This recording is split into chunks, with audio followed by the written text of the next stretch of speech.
Paqja me ju miq, ju ndjes së këtij kanali dhe ju vëllezër e motra në Krishtin. Jemi në mësimin e dytë të luftës shpirtërore me temë identiteti ynë në Krishtin. Mos harrojmë që kjo është një shërbes e krishtere, por është e hapur për çdo besim, pavarësisht të dallimeve fetare, sigurisht edhe për jo besimtarët, në mënyrë që të marrim një uri për jetën nga urtësia e shkrimeve të shenjta të Biblës, nën moton dhe qëllimin e këtij kanali do të njihni të vërtetën dhe vërteta do t'ju bëjë të lirë. Theksojmë gjithashtu që janë mësime nga teologjia krishtere protestante dhe sikur se kemi bërë dhe në videon e kaluar, kemi thënë që përpara çdo fillimi të mësimit do bëjmë një hyrje për të treguar çfarë konkretisht përmbledh kjo temë. Dhe pikërisht lufta shpirtërore, sipas fjalës së shenjtë, është një betejë midis të mirës dhe së keqes, ku njeriu përballet me fuqi shpirtërore të errta, së brendshmi dhe së jashtme. Disa nga këto fuqi të errta njihen si tundimi, dyshimi, frika apo gënjeshtrat, të cilat synojnë shkatrimin e gëzimit në jetë, qëllimeve për jetën apo të marrëdhënieve tona. Në këtë seri mësimesh do të shohim se si mund të qëndrojmë në këtë betejë shpirtërore si besimtar në pozicionin e fitimtarit, ndërsa ata që nuk janë në besim, por në kërkim të së vërtetës, do të fitojnë një uri shumë të vlefshme për jetën nga urtësia e përjetshme e Biblës. Dhe fillojmë me këtë temë, pra lufta shpirtërore, kush jemi ne në Krishtin? Pra thamë po flasim për identitetin në Krishtin. Po kujdes, këtu nuk flitet vetëm për të krishterët, por për planin e Perëndis, të cilën ne krishterët e besojmë, që është pikërisht transformimi i njeriut nga fuqia e Perëndis për ta bërë atë më të ngjashëm me karakterin e Krishtit. Pra ne krishterët këtë besojmë që është qëllimi kryesor i Perëndis për jetën e çdo njeriu. Pra kur themi të ngjashëm me Krishtin, kuptoni drejt, bëjmë dhe pak shaka, jo si jashtëmi, sepse ne nuk e kemi parë Jezusin, kemi parë vetëm aktorë që luajnë në filma. Madje na thuhet që në kohën, pra ata që studiojnë traditën e kishës, në Izraelin e kohës nuk ka pasur dhe burra me flokë të gjata. Por ne në filma e shohim Krishtin me flokë të gjata, për shembull.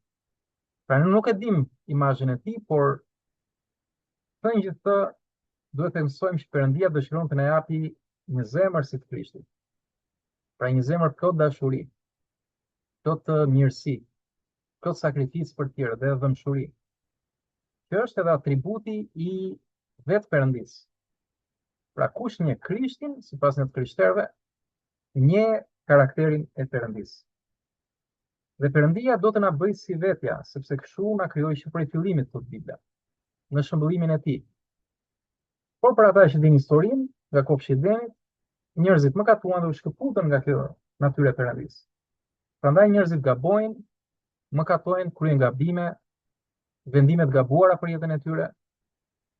Por Perëndia do që të restaurojë të shëmbullim tonin, të imazh tonin, dhe ka bërë këtë me anë të Krishtit.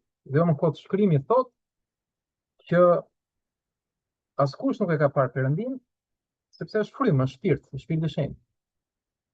Por thotë, Krishti është shëmbullimi i dukshëm i Perëndis pa dukshëm. Dhe pikërisht thënë këto mund të lexojmë nga ky varg i Biblës, nga letra e Efesianëve, dhe thamë në këtë mësim do flasim vetëm nga letra e Efesianëve, që është një ndër librat, një ndër 66 librat të Testamentit të Ri, ku te kapitulli 1, vargu 3 tek Efesianëve na thuhet: bekuar qoftë Perëndia, pra flitet për atin qellor, dhe Ati i Zotit ton Jezu Krisht, i cili na ka bekuar me çdo bekim frymëror në vendet qellore në Krishtin. Pra, vëllezër dhe motra, ky varg është për kishën dhe i flet besimtarëve. Dhe e thërret Perëndin në bekim. Pra i bekuar qofsh ti o Perëndi, Ati qellor, Ati i Zotit ton Jezu Krisht, dhe mos harrojmë për ne krishterët Perëndia është një, por është manifestuar ose ekziston përjetësisht si Ati, Biri dhe Fryma e Shenjtë. Këtë mëson Bibla. Pra një Perëndi, Ati, Biri dhe Fryma e Shenjtë. Dhe Perëndia është Ati i Perëndisë Bir, pra i Zotit Jezu Krisht. Dhe Biri i Perëndisë erdhi sipas profecive, i lindur nga Virgjëresha Mari dhe jetoi si një njeri, po pa mëkat. Dhe misioni i tij ishte që të kryqëzohej, pra të vdiste për faljen e mëkateve të njerëzve, të atyre që do besonin tek ai. Dhe këtu Perëndia kryen drejtsinë e tij. Pra vdes një pafajshëm, pa mëkat, në mënyrë që të falen mëkatet e mëkatarëve. Sepse Perëndia nuk toleron as edhe një mëkat, dhe çdo mëkat do gjykohet. Pra gjaku lahet me gjak, siç themi dhe ne shqiptarët, është një uri e Biblës. Ky është ligji hyjnor i Perëndisë. Pra nuk shkon dot mëkati dhe mëkatari në parajs. Por ai që beson në Krishtin, ai ka marrë çdo bekim frymëror. Janë falur mëkatet dhe Perëndia tek ai njeri nuk sheh më mëkatarin, por sheh birin e tij, sheh Krishtin tek ky mëkatar. Dhe kështu shtohet njeriu sipas teologjisë kristiane. Pra jo fal veprave, sepse jemi të gjithë mëkatar, po vetëm fal besimit tek ai që shpëton, që është Perëndia. Pra vetëm Perëndia shpëton njeriu, sipas të krishterëve, dhe shpëtimi i tij është përmes Jezu Krishtit. Faljes mëkateve në Krishtin. Dhe këtu na thuhet që ai na ka bekuar me çdo bekim frymëror, dhe bekimi më i madh është kur shohim dhe besojmë që jemi të falur. Por ju vëllezër dhe motra që mund të mbani mend ditën kur u penduat, pra kur u kthyet nga bota e mëkatit, pra nga kjo jetë që nuk nderonte Perëndin, dhe vendosët të ndiqnit Krishtin. Vendosët të ecnit në risinë e jetës, në të vërtetën. Pra të ecnit sipas fjalës së Perëndisë. Në këtë moment shkrimi i shenjtë thot, pasi dëgjuat fjalën e së vërtetës dhe pranuat fjalën e Perëndisë, ungjillin e shpëtimit që Perëndia na ka falur në Krishtin, thot që ju vulosët me frymën e shenjtë premtimit. Që do thot Perëndia në këtë moment transformoi zemrën e njeriu dhe i dha një zemër të re. Nga një zemër prej guri në një zemër të gjallë, dhe ky është bekimi më i madh. Pra Perëndia këtu vulos dhe këtu, si thua, po e themi në gjuhë teknologjike, instalon një program të ri tek njeriu, duke bërë atë për ditë më shumë të ngjashëm me Krishtin. Prandaj besimtarët e krishterë quhen krishterë, sepse kanë në veten e tyre identitetin e ri në Krishtin.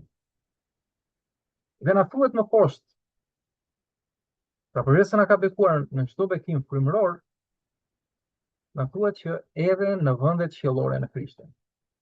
Që do thot tashmë qytetaria jonë është në qiell, nuk është vetëm në tokë. Pra i krishteri jeton në tokë si një jetë e përkohshme fizike dhe e di për fuqishnisu në përjetësinë qiellore, që mësimin e kaluar thamë është niveli 3 qiellor, parajsa. Dhe kjo vetëm fal shpëtimit që Perëndia ka bërë duke ardhur vetë në trupin njerëzor të Krishtit për të fliruar për mëkatet tona. Pra Perëndia shpëton njeriu. Ne nuk mund të bëjmë asgjë në këtë pikë derisa të besojmë këtë ungjill, që do thotë të lajm të mirë. Nga fjala greke evangelion, do thotë lajm i mirë. Pra Perëndia të fali, Perëndia tashmë ka bekuar dhe vendi yt është në qiell. Dhe kapari i këtij shpengimi, na thuhet diku tjetër, është vura e frymës së shenjtë. Kështu që ata që kanë ndier të zjarrt të brendshëm, ku kanë vendosur që të ndjekin tashmë Perëndin me fjalën e tij,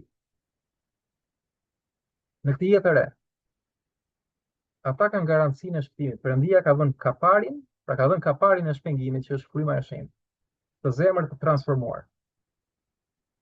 Kështu që ky është identiteti jon i ri. Të krishterët kanë këtë marrëdhënie me Atin qiellor. Kur krishterët luten, dhe lutja do shohim që është arma më kryesore në këtë betejë shpirtërore. Ata komunikojnë me Perëndin. Lutja nuk është një ritual fetar të dashur vëllezër. Shpirti e kërkon, zemra e kërkon. shkojmë te Zoti, i thrasim, dhe i thrasim atë, sepse duke qenë ati i Zotit tonë Jezu Krisht, është edhe ati ynë, sepse na ka birësuar në Krishtin, na ka bërë bijtë e tij, pa kësaj vepre që është mbi natyrore.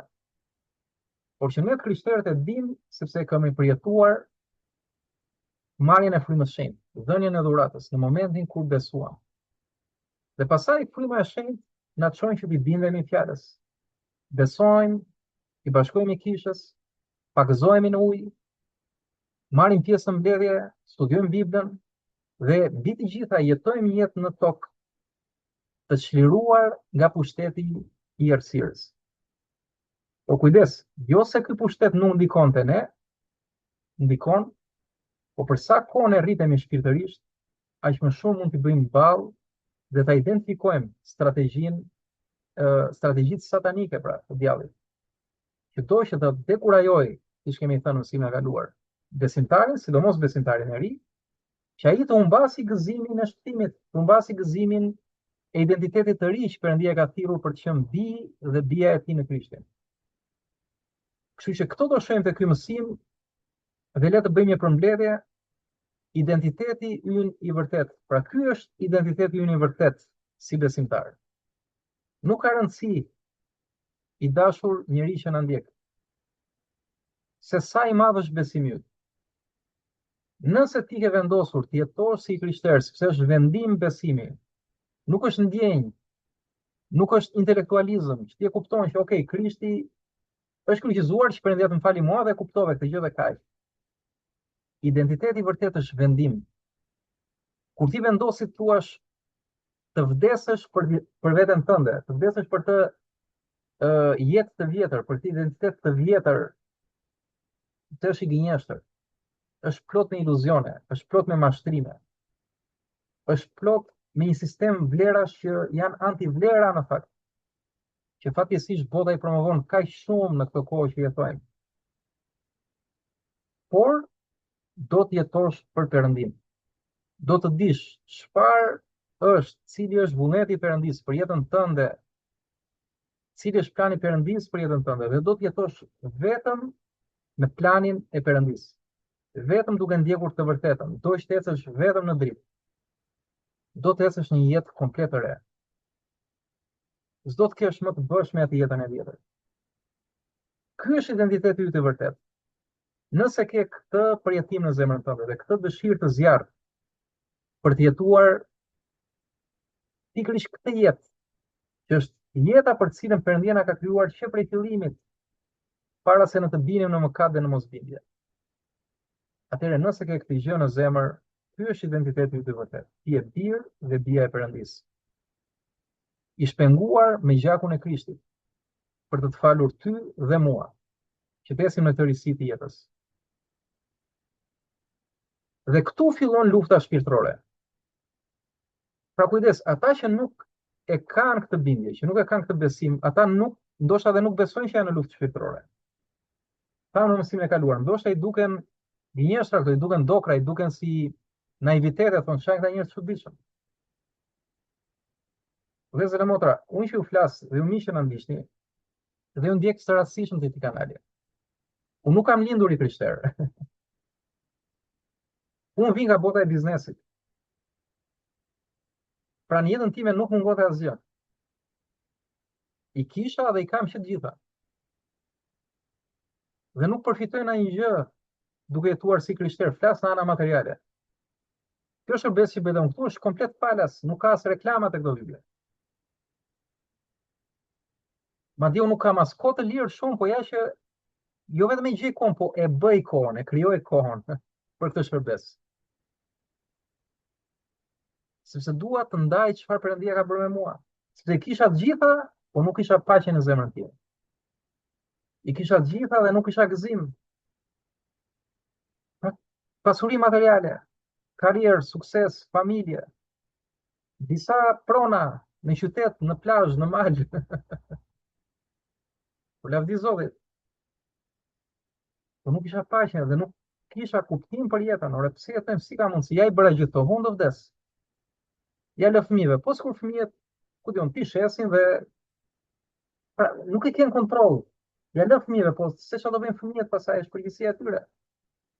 Po ja i le pronat, po ti ku je nisur, ku po shkon? Dhe sa më shumë rriteshin pasuritë në jetën time, aq më shumë rritej një boshllëk në shpirt. Derisa humba kuptimin për jetën.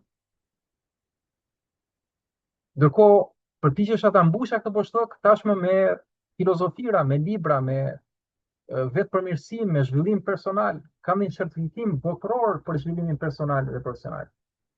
Pra, si thon në anglisht, life and business coaching. Pra mund shkoni në website-in tim, enobariane.com, dhe mund shkoni aty një pjesë punës time. Kam trajnuar dhe kam bashkëpunuar me biznese në të gjitha kontinentet pothuajse të botës. Dhe prap nuk kisha gëzim. Derisa pash që as filozofit, as pasurit, as gjë materiale në këtë botë, madje edhe aspekte të ndryshme që unë nisja të ndiqja. Nuk më mbushin këtë gëzim dhe aty dorëzova thash Zot më drejto ti. Dhe këtu filloi lufta ime shpirtërore, sepse në momentin kur i kërkova ndihmën e Zotit të më drejtonte ai tek e vërteta.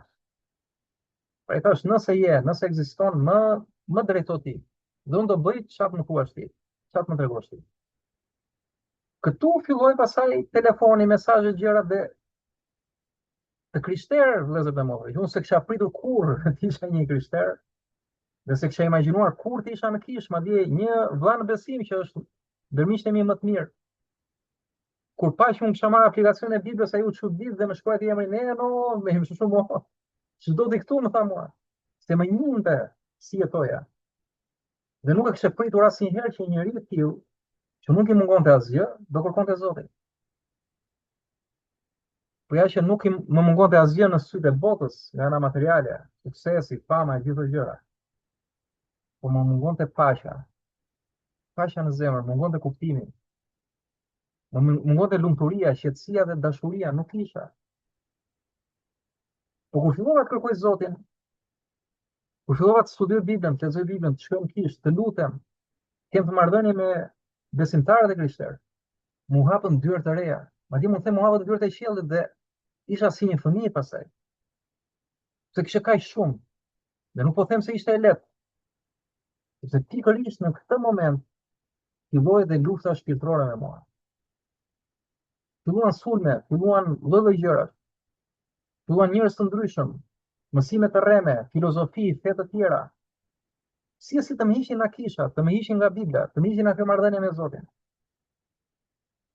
Pse do ta shumë miq? Tash më kuptoj shumë mirë dhe kuptoj shumë gjëra. Fal kësaj jete të re që janë gati, do në Zotin e kërkoja 12 vite, si krishter jetoj prej 8 vitesh sot, lavdi Zotit. Dhe nuk ka jetë të mirë se kjo. Dhe është jetë me kuptim, me forcë, dhe i lidhur me burimin e forcës dhe kuptimit. I lidhur me Perëndinë e gjallë që ka krijuar universin. Në frym dhe në të vërtetë që është fjala e tij. Pra djalli me sulmet e tija, me njerëzit e tij që ai përdorte kundër meje, donte me çdo kusht të më prishte këtë gëzim. Dhe të më bënte që të humbisja rrugën, të shkoja në rrugë të tjera, në drejtime të tjera. Dhe mbi të gjitha ai nuk donte që unë të kuptoja se kush jam unë tashmë, kush isha unë në Krishtin. E mbave të fshehur prej meje identitetin tim të vërtet. Që unë isha biri i Perëndis, i falur kur besova që Perëndia më kishte falur në Krishtin. Sepse më deshi dhe më do. E bëri këtë nga dashuria e tij. Dhe nuk e bën vetëm për mua, e bën për këtë do që e kërkon Zotin me gjithë zemër. Ky është vetëm një kusht, ta kërkosh me gjithë zemër. Të jetë re, të jetë që jem në marrëdhënie, një bashkësi me Zotin, me atë që ka krijuar gjithësinë, me atë që është i pafund, që është Alfa dhe Omega. Pra djalli shtonte sulmet dhe kam kaluar momente shumë të vështira në jetën time. U bën dhe problem për familjen time, për gruan, për fëmijët. Pra e shikoja këto fuqi satanike, të errta, që sulmonin familjen vazhdimisht, më sulmonin në punë, më sulmonin kudo. Që të më hiqnin nga krishtërimi. Të thojë, kjo edhe krishter isha mirë kur nuk isha besimtar. Pse tani isha me krishter? po më nxjihet jeta si thua. Por jo, nuk hoqa dorë sepse nuk e harroja atë moment kur Zoti më dha një frymë të re, një zemër të re, më vulosi dhe më tregoi qiellin vëllezër dhe motra. Më tregoi qiellin në një realitet të padukshëm, por që unë isha aty. Ishte qiell në një ndriçim ari, pra si i florirt, dhe një paqe dhe një ndjesie pa përshkrueshme. Pra më shëroi nga gjitha streset, nga gjitha hallet, dhe më mbushja të boshllëk që kisha gjithë këto vite që më shtoje. Më duk se më hoqi në trupi një pesh prej disa kuintalesh. Isha gati të fluturoja. Jo fizikisht, po flas shpirtërisht. Dhe sa më shumë më shtoi këtë dashuri për të njohur Perëndin, për të lexuar fjalën e tij, për të kuptuar çfarë ai po më thot në Shkrimin e Shenjtë, për të marrë pjesë në kish. Ai gjithmonë më pengonte mos shkruaja në kish, mos e lexoja, më shpik të gjëra. Pse sepse nuk donte të kuptoja këtë që thamë. Kjo është e vërteta e dytë që po e bëjmë këtë mësim, identiteti i në vërtet. Që është identiteti në Krishtin. Donte të prishte gëzimin. Dhe në fuste në kokë mendime nga më të ndryshme.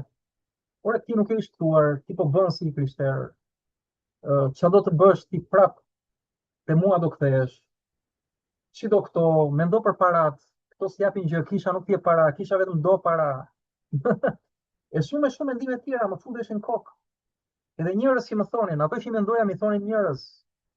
Pra çi do këto, je bër fanatik, je bër fetar. I mendoja këto gjëra mi thonin edhe njerëz pasaj.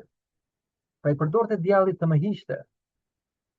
Të më hiqte në ky gëzim i shpëtimit tim.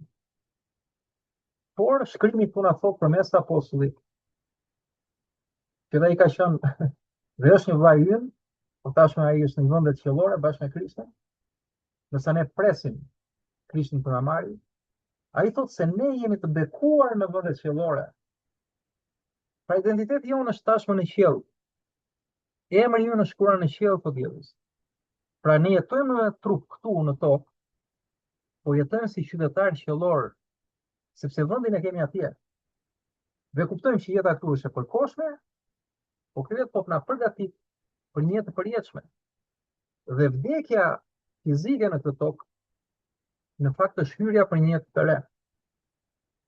Prandaj edhe me statistikat të dashur vëllezër dhe motra, dhe flas këtu çka kam studiuar kur merresha me fushat e zhvillimit personal dhe profesional.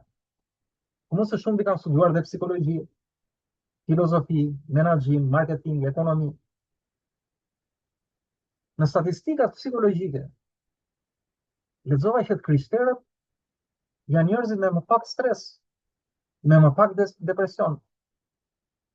Janë njerëzit që kanë më shumë forcë, më shumë këmbgulje, përballen më shumë me jetën. I presin sfidat jo me dëshpërim. Dhe unë çuditesh atëherë, po thua si ka mundësi këtë krishterë? Këta kur i shikon për shembull vetëm aleluja, njerëz thjesht jo në një gjë e veçantë. Ç'ne pas kanë këtë fuqi kaq të madhe? Po është fuqia që vjen nga lart, vëllezër dhe motra. Është fuqi shpirtërore. Sepse nuk ka karakter të fortë. Thjesht ka njerëz që mund të këmbgulin më shumë ose më pak, dorëzojnë më kollaj apo më vonë. Karakteri i fortë do thotë njeriu i rritur shpirtërisht, dhe karakterin e forcon vetëm Perëndia. Kur jep frymën e shenjtë dhe drejton besimtarin, e rilindur, kështu quhen, i rilindur nga fuqia e frymës së shenjtë, e drejton te gjithë e vërteta, që është fjala e tij. Dhe vetëm të lexoj Biblën, por ta jetoj të vërtetën, të jetoj mesazhin që jep Bibla. Se nuk ka vlerë libri, ka vlerë mesazhi, fjala e Zotit. Dhe është vënë për ta jetuar dhe për ta treguar gjithë botës së të vërtetë. Sepse është e vetmja jetë të cilën Perëndia ka krijuar për secilin nga ne. Pra thot shkrimi që ne jemi të bekuar në vendet qiellore, pra kemi atje vendin. Pra pozita jonë shpirtërore është tashmë në Krishtin. Për gjithë ata që pranojnë Krishtin, kjo është pozita qiellore.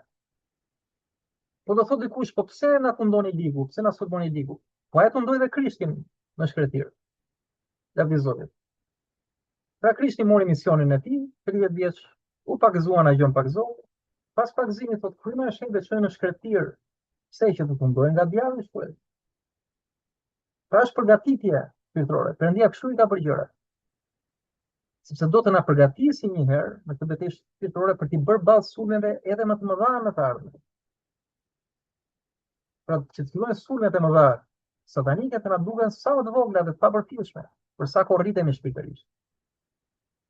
Vetëm kështu ne mund ta predikojmë fjalën e Perëndisë, mund ta shpallim të vërtetën kur jemi tashmë të mbrojtur vetvetiu dhe besojmë më së shumti tek kjo. Pra nuk mund të jetojmë krishterinë të papërgatitur tashmë. Kur Krishti u përgatit, Jezusi, kështu përgatitemi edhe ne, lavdi Zotit. Pra, të gjitha këto që tham, kjo luftë nuk është diçka që ne e fitojmë. Ose më falni, kjo pozitë më saktë. Sepse luftën tashmë e kemi të fituar. Ne jemi të thirrur vetëm të qëndrojmë. Po kjo pozitë që kemi, pozita e shpirtërore në Krishtin, nuk fitohet dot me forcat tona, por e kemi falas në Perëndin në Krishtin. Pra Perëndia jep falas. Dhe shkrimi do të thotë që jemi të zgjedhur edhe përpara krijimit, dhe këtu kemi të bëjmë me një mister shpirtëror të Perëndisë. Na thuhet sepse ai, pra Perëndia, na zgjodhi në të, pra në Krishtin, para se të krijojë bota, Efesianëve 1:4. Kuptimi i këtij vargu është që ky ishte plani i paracaktuar i Perëndisë. Që ata që do i besonin të vërtetës, lajmi të mirë, ata janë të zgjedhurit e tij, të thirrurit e tij në Krishtin. Pra është një plan i bërë nga Perëndia që në momentin para se të krijohej bota. Pra Perëndia dinte që njeriu do mëkatonte, pra flasim për Adamin dhe Evën, që në krijimin e botës, dhe kishte gati planin për ta shpenguar këtë botë nga fushia e mëkatit, nga shkatrimi i përjetshëm. Të gjitha këto, vëllezër dhe motra, ne nuk jemi aksident, nuk jetojmë rastësisht për inerci. Perëndia na thuhet që na zgjodhi para se të fillonte koha për të qenë pjesë e familjes së tij shpirtërore. Dhe kjo duhet të na japi siguri të plotë. Dhe kush është kjo siguri? Pra jemi të shlyer dhe të falur. Pra na janë shlyer mëkatet. Na janë falur pautësitë. Sepse na thuhet tek Efesianëve 1:7 që në të, pra në Krishtin, kemi shpagimin nëpërmjet gjakut të tij, faljen e mëkateve. Pra kur ne besojmë të lajm të mirë, që Perëndia ka shumë e dëshi këtë botë, edhe pse në mëkat, edhe pse e rënë në errësirë, në gjithë fuqi të errësirës, ai ka shumë e dëshi këtë botë sa dha birin e tij vetëm lindur për të vargu. Që kushdo që beson në të mos humbas, ku në errësirë, mos shkojë në humbje, por të ketë jetën e përjetshme. Sepse Perëndia nuk e solli birin e tij tot në botë që ta gjykojë botën, por që bota të shpëtohet me anë të tij, dhe Jezus vjen nga hebraishtja emri, Jeshua, që do të thotë shpëtim.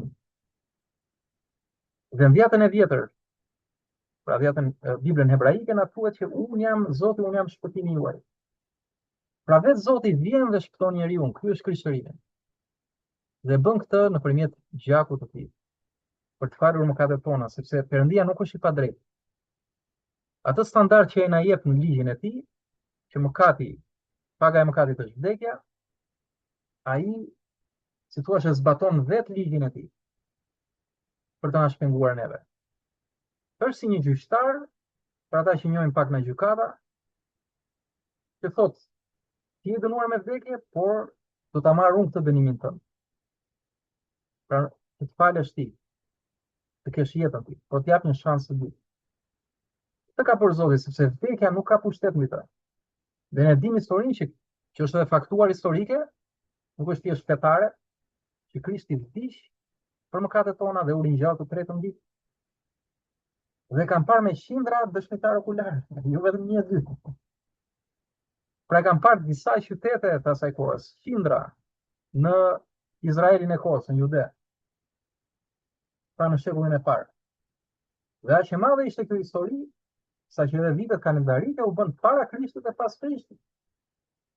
Sepse besuan njerëzit që po, Mesia që kemi pritur gjithë të kohë, shpëtimtari erdhi dhe ishte Krishti. Dhe për shkak të flijimit të Krishtit, Të dashur vëllezër dhe motra, mëkatet tona janë falur plotësisht. Mos harrojmë të gjë, sepse i ligu do na fusi mendime të ndryshme. Siç ndave dhe unë dëshmia ime, je i krishterë si i krishterë, je i shtuar si i shtuar, nëse beson me gjithë zemër që Perëndia të ka falur në Krishtin.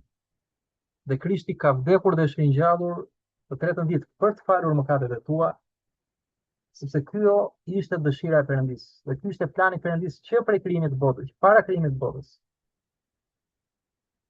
Atëherë ti je i falur plotësisht në Krishtin. Dhe armiku, që është Satani, dhe Satan do të thotë kundërshtar, në gjuhën hebraike, nuk ka asnjë akuzë të vlefshme kundër teje dhe kundër nesh, për sa ko ne besojmë të vërtetën. Që është kjo që po flasim. Dhe nëse besojmë këtë gjë, nëse besojmë të vërtetë, ungjillin e shpëtimit ton, atëherë Perëndia na vulos me frymën e shenjtë. Na jep një zemër të re, si thot profeti Ezekiel në 10-ën e vjetër. Pra do të heq nga ju një zemër guri dhe do t'ju vëj një zemër të gjallë, një zemër mishi. Dhe aty do shkruaj ligjin tim, thot Zoti.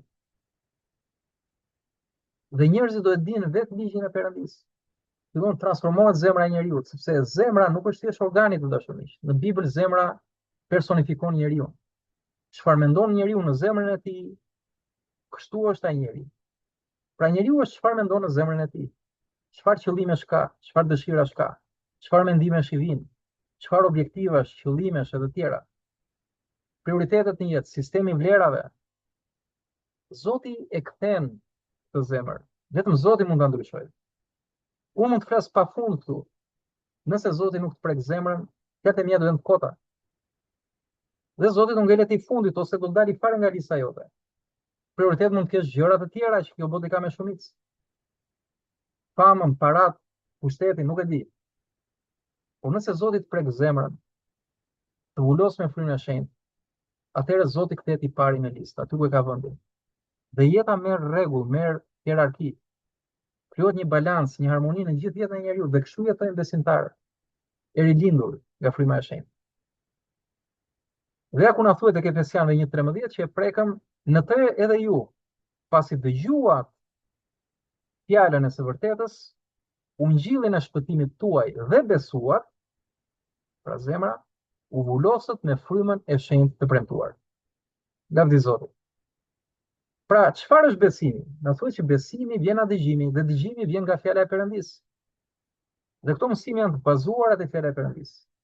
Edhe shembuj që unë jap, e tjera janë të lidhura me këto parime, që është themeli i ekzistencës. Në fillim ishte fjala, na thuhet, fjala ishte me Perëndin, fjala ishte Perëndi. Dhe të gjitha u krijuan me anë të tij, me anë të fjalës. Këto thotë dhe shkenca e sotme. Po gjithçka është informacion në gjithësi. Lavdi Zotit, pra shkenca fakton Biblën, sa më shumë zhvillohet. Se në fillim thonin është hapësirë dhe materie. Tani thonë jo, që nga informacion. Pra po thonë çfarë thotë Bibla. Në fillim ishte fjala. Dhe fjala e Perëndisë është titull i Jezu Krishtit, dashur vëllezër dhe motra. Pra në fillim ishte Jezusi, Jezusi ishte në Perëndin dhe Jezusi ishte Perëndi. Dhe Jezusi erdhi në mish, na thuhet, dhe u bë dritë e botës. Jezusi është fjala e Perëndisë. Unë jam rruga e vërteta dhe jeta, thotë ai. Pra kjo është rruga që Perëndia ka përgatitur për secilin nga ne që në fillimi i botës. Kjo është e vërteta. Kjo është jeta e vërtetë. Perëndia do që ne të jetojmë. Dhe ne, pasi dëgjojmë të gjë, që është ungjilli i shpëtimit ton, që jemi të falur dhe kemi një shans të dytë për të hyrë në këtë jetë të re, të falur fal sakrificës së Jezusit në kryq. Dhe nëse besojmë që do thotë me gjithë zemër, e marrim që kjo është e vërteta, është nga Perëndia. Nuk po i flet këtu Eno Barjami. Eno është thjesht njeri si gjithë tjerët. Secili nga ne ka historinë e tij, po ka vlerë para Perëndisë. Prandaj Perëndia e thotë vërtetën sepse na do, e thotë me dashuri dhe përdor njerëz që i ka dhënë dhunti të ndryshme në frymën e shenjtë. Mua më ka dhënë dhuntinë e mosimdhënies. Jam i vetëdijshëm për këtë. Përdor pikërisht për këtë gjë, sepse do që sa më shumë njerëz të vinë në njohjen e të vërtetës. Dhe ta shpëtojnë veten nga këtë kohë mbrapsht që jetojmë. Kohë pas Zotin. Dhe të kthehemi të jetojmë jetën e vërtetë. Jetën që të jep gëzim, jep paqe dhe ka shumë kuptim. Dhe këtë je Perëndia pastaj. Sepse po Zoti thotë u bëf sipas besimit tënd. Dhe momenti që ti beson këtë ungjil, të vërtet, që Perëndia po të ofron këtë jetë e re, dhe është i gatshëm të t'i falë mëkatet par sakrificës së birit të tij në kryq, Jezu Krishti. Perëndis që erdhi dhe jetoi si njeri. Atëherë Perëndia do të mbulosë me frymën e shenjtë premtuar. Dhe do t'japi këtë identitet të ri në Krishtin dhe një jetë të re. Pra mos harrojmë, të dashur vëllezër dhe motra, premtimi i fitores ky është. Kjo është fitoria më e madhe që vjen poshtë të gjithë errësirën në këtë botë. Shkruhet në fjalën e shenjtë është besimi ynë. Nëse besojmë të gjë që Perëndia është, dhe ai është pranë kujdo që beson, të vërtet, atëherë ne jemi të siguruar përjetësisht, kujdes, përjetësisht jemi të siguruar. Edhe në tokë, derisa të vi dita kur të shkojmë në qiell.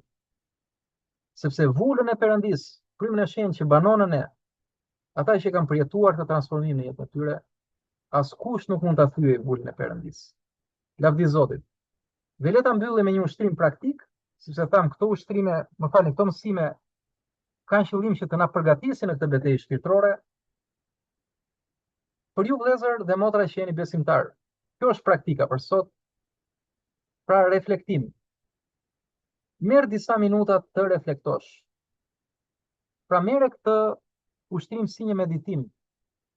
Një meditim të udhëhequr nga fjala e Perëndis. Dhe ky është meditimi i vërtetë, se kemi dhe fe që thonë meditimi është fikësh mendjen. Jo, meditimi është kur e përdor mendjen, por në drejtimin e duhur. Dhe rruga e vërtetë dhe jeta është fjala e Perëndis. Dhe mendo, pra reflekto. A e di me siguri se kush je në Krishtin? Kjo është pyetja e parë. Pra, a e di identitetin tënd të ri? Kush je ti në Krishtin? Je i sigurt për këtë gjë? Apo po lejon armikun që të bëjë të ndihesh i padëshiruar para Perëndis, apo i pafalur para Perëndis, ose i pasigurt për shpëtimin tënd? Mos harrojmë shpëtimin e vjedhur nga Perëndia. Nuk është i joni, nuk është në vepra të shkruani. Është vetëm prej hirit nëpërmjet besimit ton. Ky është besimi i shpëtues. Kur Perëndia që ka këtë dashuri dhe mëshirë kaq të madhe dhe na thuhet që mëshira e tij ja të kalon gjykimin. Pra ai nuk do të gjykojë, do të na mëshirojë. Ti e pranon këtë gjë? Apo ndihesh i pafalur, ndihesh i pasigurt, ndihesh i padëshiruar? Duhet vetëm besim, miku im. Dhe mika ime, dhe ky besim, po të jetë me gjithë zemër, do ta transformoj zemrën tënde nga fryma e shenjtë, nga fuqia e Perëndis.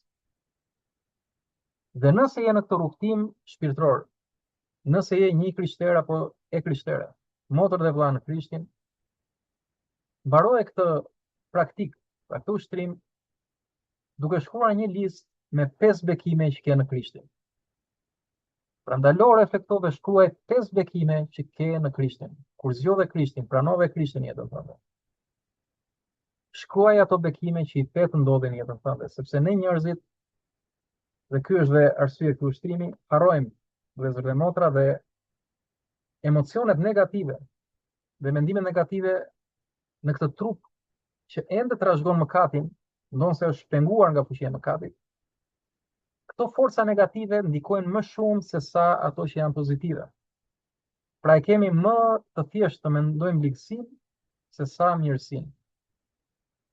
Por ama ktheu te dashuria e parë, kur Perëndia ndezi këtë zjarr të ri në zemrën tënde, dhe kujtoje ditën e shpëtimit tënd, kur Perëndia të vulosi me frymën e shenjtë, dhe kujtoj ato 5 bekime që Perëndia t'i dha në atë moment. Nëse s'janë 5, mund të jenë më shumë më pak rëndësi ka. Kujto bekimin e Perëndis për jetën tënde.